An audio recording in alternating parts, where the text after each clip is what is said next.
بسم اللہ الرحمن الرحیم۔ السلام علیکم ورحمۃ اللہ وبرکاتہ۔ میں سید جاوید ایک مرتبہ پھر آپ کی خدمت میں حاضر ہوں۔ سیرت احمد مجتبیٰ صلی اللہ علیہ وسلم ظہور قدسی سے مسجد قباء تک کے سلسلے کی قسط نمبر 4 کے ساتھ آج ہم شروع کریں گے رحمۃ للعالمین والدہ ماجدہ کے ساتھ۔ بار امانت سعادتوں اور نیک بختیوں کے اس منبع کو لٹانے کے لیے حضرت حلیمہ مکہ کی سرحدوں میں آئیں تو وہاں کچھ لوگ جمع تھے، وہ بھی ٹھہر گئیں اور ایک جگہ حضرت آمنہ کے جگر کوشہ کو بٹھا دیا۔ حاجات سے فراغت میں مصروف ہو گئیں کہ اتنے میں ایک لرزا دینے والی خوفناک آواز سنائی دی۔ گھبرا کر بچے کی طرف دوڑیں تو انہیں وہاں موجود نہ پایا۔ لوگوں سے پوچھا بچہ کہاں گیا؟ انہوں نے پوچھا کون سا بچہ؟ کہا وہی جو میرے ساتھ تھا، محمد عبداللہ بن عبد المطلب، میرا سرمایہ افتخار، میرا مخزن اعتبار، میرا باعث روزگار۔ اس امانت کو ماں کے سپرد کرنے آئی تھی۔ لات و عزیٰ کی قسم، انہیں نہ پاؤں گی تو پہاڑ کی چوٹی سے اپنے آپ کو گرا دوں گی۔ لوگوں نے کہا ہم نے تو یہاں کسی کو نہیں دیکھا۔ ادھر دوڑی نا امید ہو گئیں تو واہ محمد کہتی بلک بلک کر رونے لگیں۔ ان کی دلخراش آواز نے سب کے دل دہلا دیے۔ آخر روتی ہوئی سردار مکہ عبد المطلب کی خدمت میں حاضر ہوئیں اور اپنی ببتا سنائی۔ وہ تلوار سوند کر باہر نکلے اور یا آل غالب کا نعرہ لگایا۔ بنی قریش جمع ہو گئے تو فرمایا میرے بیٹے کو ڈھونڈنے چلو۔ سب نے مل کر چپا چپا چھان مارا لیکن کوئی سراغ نہ ملا۔ آخر تھک ہار کر عبد المطلب بیت اللہ کی طرف متوجہ ہوئے، طواف کیا اور بارگاہ رب کعبہ میں التجا کی۔ ندا آئی لوگو، آہوازاری کی ضرورت نہیں، محمد کا رب انہیں ضائع نہیں کرے گا۔ وادی تہامہ میں وہ شجر یمن کے پاس ہیں۔ عبد المطلب وہاں پہنچے تو انہیں وہاں موجود پایا، اپنی سواری پر بٹھا کر گھر لائے۔ حلیمہ نے منہ مانگی دولت پائی، انعام و اکرام کو سمیٹا اور وادی حوازن میں بنی سعد کے ٹھکانے لوٹ آئیں۔ قرۃ العین۔ حضرت آمنہ کی خوشی کا کوئی کیا اندازہ لگائے کہ ان کا لخت جگر اور نور نظر، جس کی پیشانی سے اقبال اور سعادت کا نور حویدہ تھا، ہر وقت ان کی آنکھوں کے سامنے تھا۔ انہیں دیکھ کر عمر میں جوان اور غم سے نڈھال بیوہ اپنا بوجھ ہلکا کرتی۔ اس زمانے کا ایک گھریلو واقعہ جو حضور اکرم صلی اللہ علیہ وسلم کو یاد رہا یہ تھا کہ آپ کی والدہ سوکھا گوشت کھایا کرتی تھیں۔ حبشی کنیز ایمن آپ کی خدمت کے لیے وقف تھیں۔ آپ کی عمر 6 سال کی ہوئی تو مرحوم شوہر کی قبر کی زیارت کا خیال آیا۔ آپ کے اکثر ننیالی رشتہ دار یثربی تھے، ان سے ملنا بھی منظور تھا۔ 2 اونٹوں پر سوار مختصر سا قافلہ ایمن کھلائی کے ساتھ روانہ ہوا۔ دارالنابالغہ میں اترا جہاں حضرت عبداللہ مدفون تھے۔ 1 مہینہ وہاں قیام کیا۔ ان دنوں کا ایک واقعہ 6 سالہ بچہ کے ذہن پر نقش تھا، چنانچہ ہجرت کے بعد آپ کے حافظہ میں یہ تمام باتیں تر و تازہ تھیں۔ والد کا مدفن، والدہ کا قیام، بنی نجار کا وہ کنواں جہاں آپ نے تیرنا سیکھا، بنی نجار کی وہ گڑھی جس کے سامنے ننیال لڑکوں کے ساتھ کھیلا کرتے، جس کے منڈیر پر بیٹھی ہوئی چڑیاں اڑاتے۔ ان دنوں ایک یثربی لڑکی انیسہ اکثر آپ کی شریکی کھیل ہوا کرتی۔ حضرت ایمن رضی اللہ تعالیٰ عنہ بیان کرتی ہیں کہ یثرب کے یہود آپ کو بڑے غور سے دیکھتے۔ میں نے ان میں سے ایک کو کہتے سنا کہ یہ اس امت کے نبی ہیں، یہی ان کا دارالہجرت ہے۔ میں نے اس کی بات گرہ میں باندھ لی۔ لوٹتے وقت بدر کے قریب ابوا کے مقام پر حضرت آمنہ بیمار ہو گئیں۔ یہ مختصر قافلہ وہیں ٹھہر گیا۔ واہب لدنیہ کی روایت ہے کہ وقت آخر آپ اپنی والدہ کے سرہانے بیٹھے تھے۔ ماں نے اپنے جلیل القدر بیٹے کو جی بھر کر دیکھا اور چند شعر پڑھے۔ نویر دم واپسی۔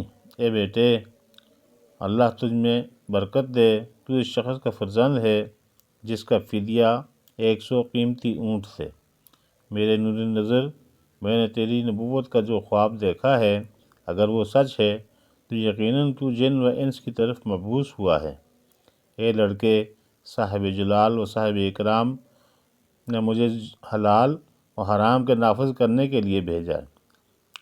اے میری آنکھوں کی ٹھنڈک، اللہ نے تجھے بتوں سے دور رکھا اور تیرے باپ ابراہیم علیہ السلام کے دین کا متی بنایا۔ تو حق و باطل سے جدا کرنے کے لیے آیا ہے۔ بیٹے کو تسلی دیتے ہوئے فرمایا، ہر زندہ ایک نہ ایک دن مر جائے گا۔ ہر نئی شے کی قسمت میں پرانا ہونا ہے، ہر ایک کی منزل فنا ہے۔ میں مروں گی لیکن میرا ذکر باقی رہے گا، اس لیے کہ میں نے خیر عظیم کو بطور نشانی چھوڑا ہے۔ میں نے ایک طیب و طاہر کو جنم دیا ہے۔ پھر حضرت آمنہ نے جان آفرین کے سپرد کر دی۔ اس وقت ان کی عمر تقریباً 28 سال تھی۔ حضور اکرم صلی اللہ علیہ وسلم کی ولادت کے بعد 6 برس 3 مہینے تک حضرت آمنہ زندہ رہیں۔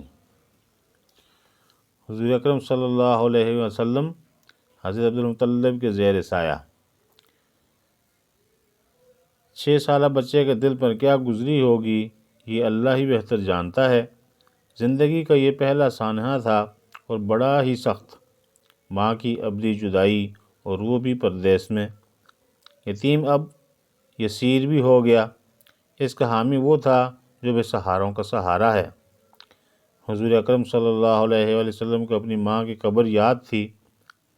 صلح حدیبیہ کے موقع پر جب ابوا پر سے گزر ہوا تو فرمایا، اللہ نے محمد صلی اللہ علیہ وسلم کو اپنی ماں کی قبر پر جانے کی اجازت دے دی۔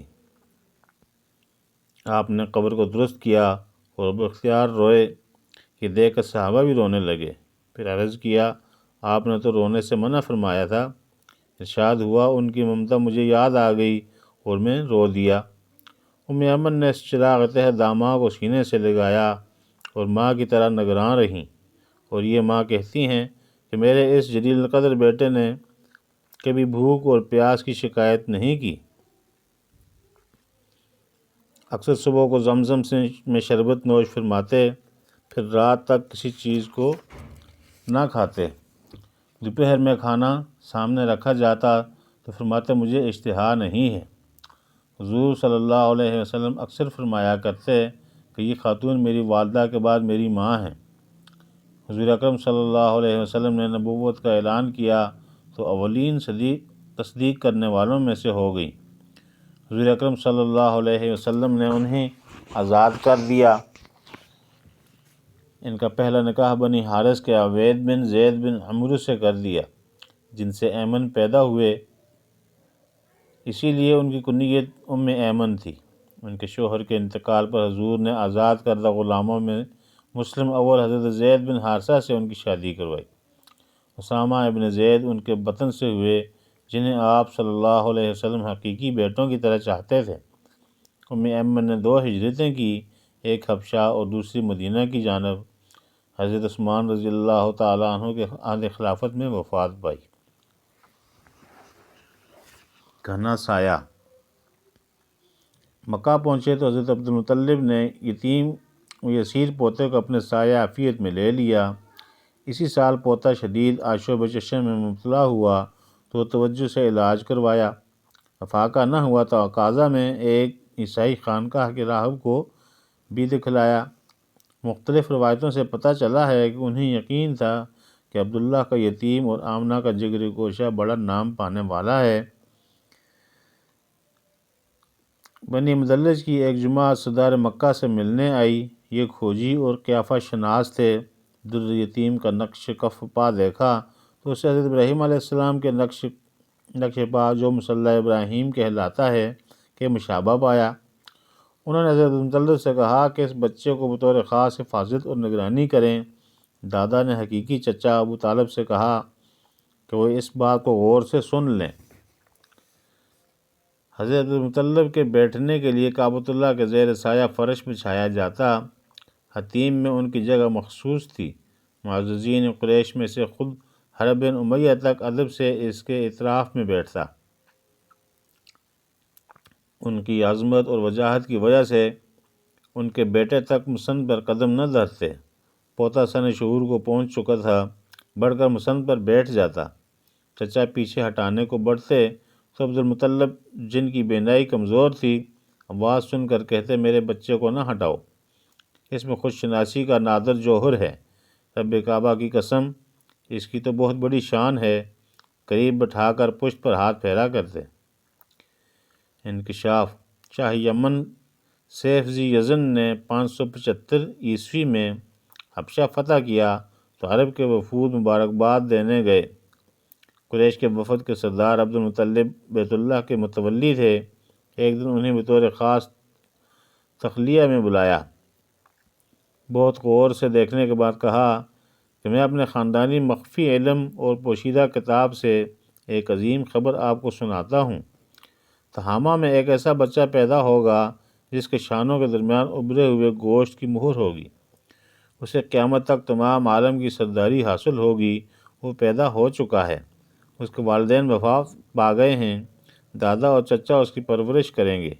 اللہ اسے اعلانیہ مبعوث فرمائے گا، اس کے دوستوں کو عزت اور دشمنوں کو ذلت سے ہمکنار کرے گا۔ روئے زمین کے بہترین سے بہترین علاقے وہ فتح کرے گا، اس کے اعوان و انصار کی مثالیں دی جایا کریں گی۔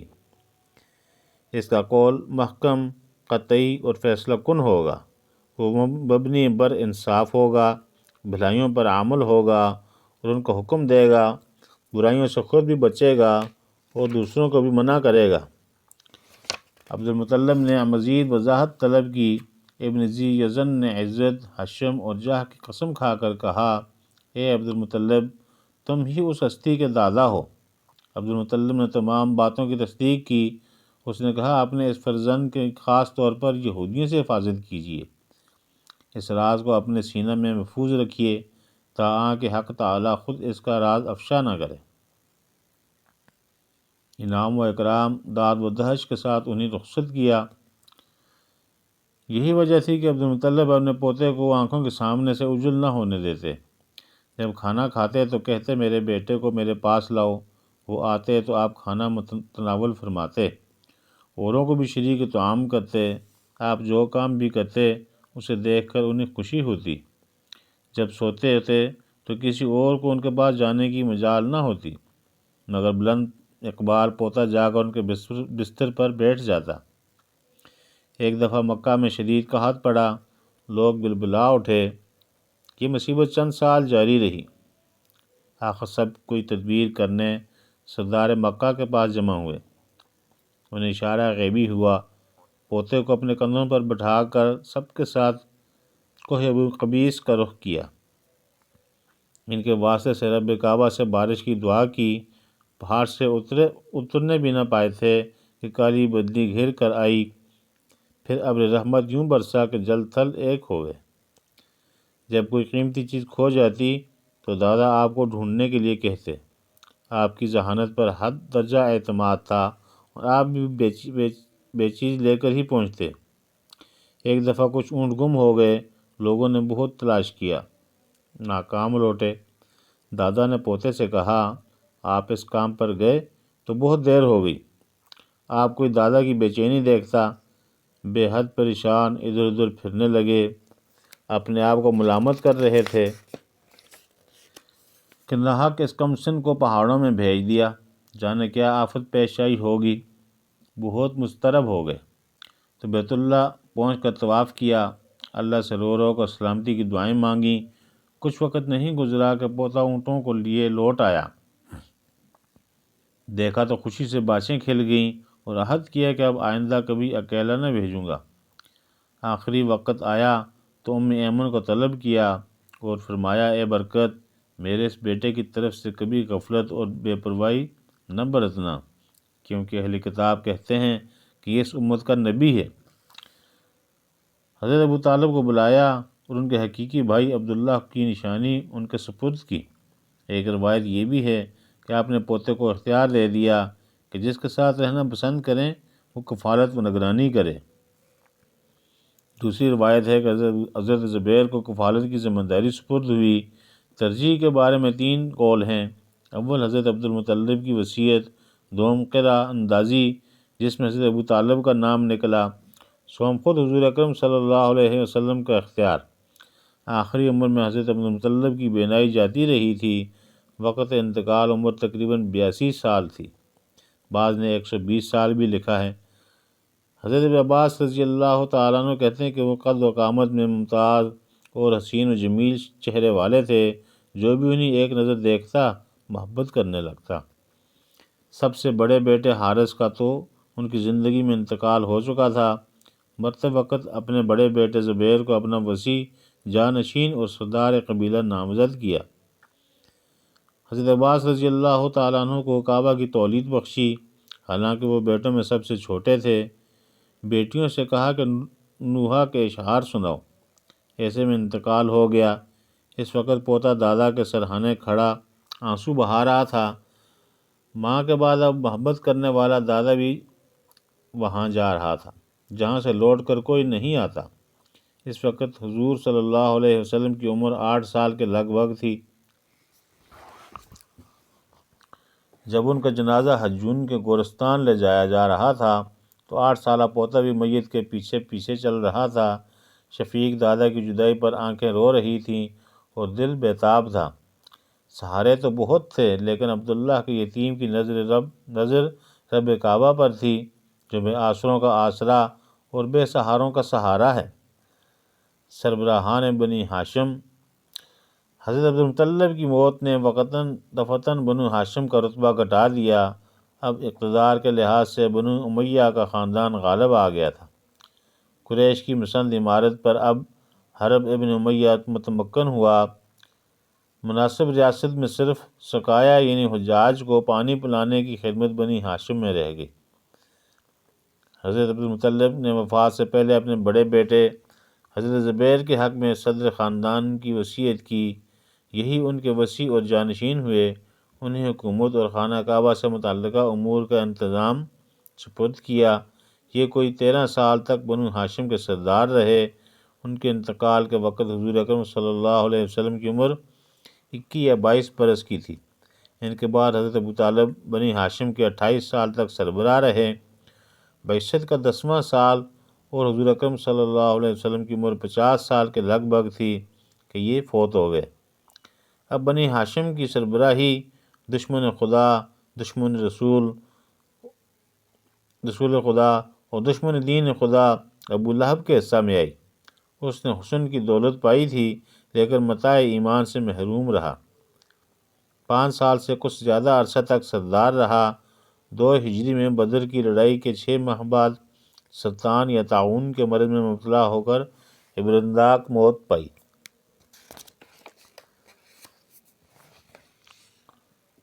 حضرت زبیر بھی حضرت عبداللہ کے ماں جائے تھے۔ ان کی بیوی عاتقہ بنت وہب بن عمرو بڑی شفیق خاتون تھیں۔ ان دونوں نے حضرت عبداللہ اور حضرت آمنہ کے جگر گوشہ کی نگہداشت میں برابر کا حصہ لیا۔ اپنے باپ کی وصیت کے مطابق حضرت ابو طالب اپنے بھائی کی نشانی اپنے گھر لے آئے۔ وہ کثیر العیال ہونے کی وجہ سے تنگ دست تھے، لیکن دل بہت بڑا تھا، بہت کریم النفس تھے، اپنی اولاد سے بڑھ کر بھتیجے کو چاہتے تھے۔ ان کی زوجہ حضرت فاطمہ بنت اسد بھی آپ سے بے حد پیار کرتی تھیں۔ حضرت ابو طالب حضور اکرم صلی اللہ علیہ وسلم کو اپنے ساتھ سلاتے، جب باہر نکلتے تو ساتھ لے جاتے، ان کے بغیر کھانا نہ کھاتے۔